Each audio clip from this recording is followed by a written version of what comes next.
আসসালামু আলাইকুম এভরিওয়ান। কেমন আছেন সবাই? অবশ্যই কমেন্টে জানাবেন।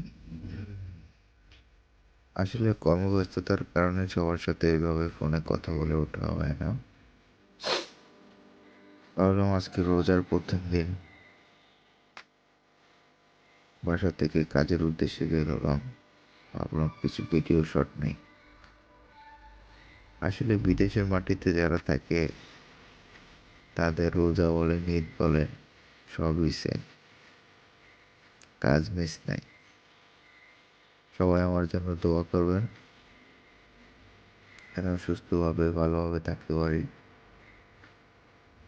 অবশ্যই ভিডিওটা ভালো লাগলে একটি শেয়ার করে দিবেন। আল্লাহ হাফেজ।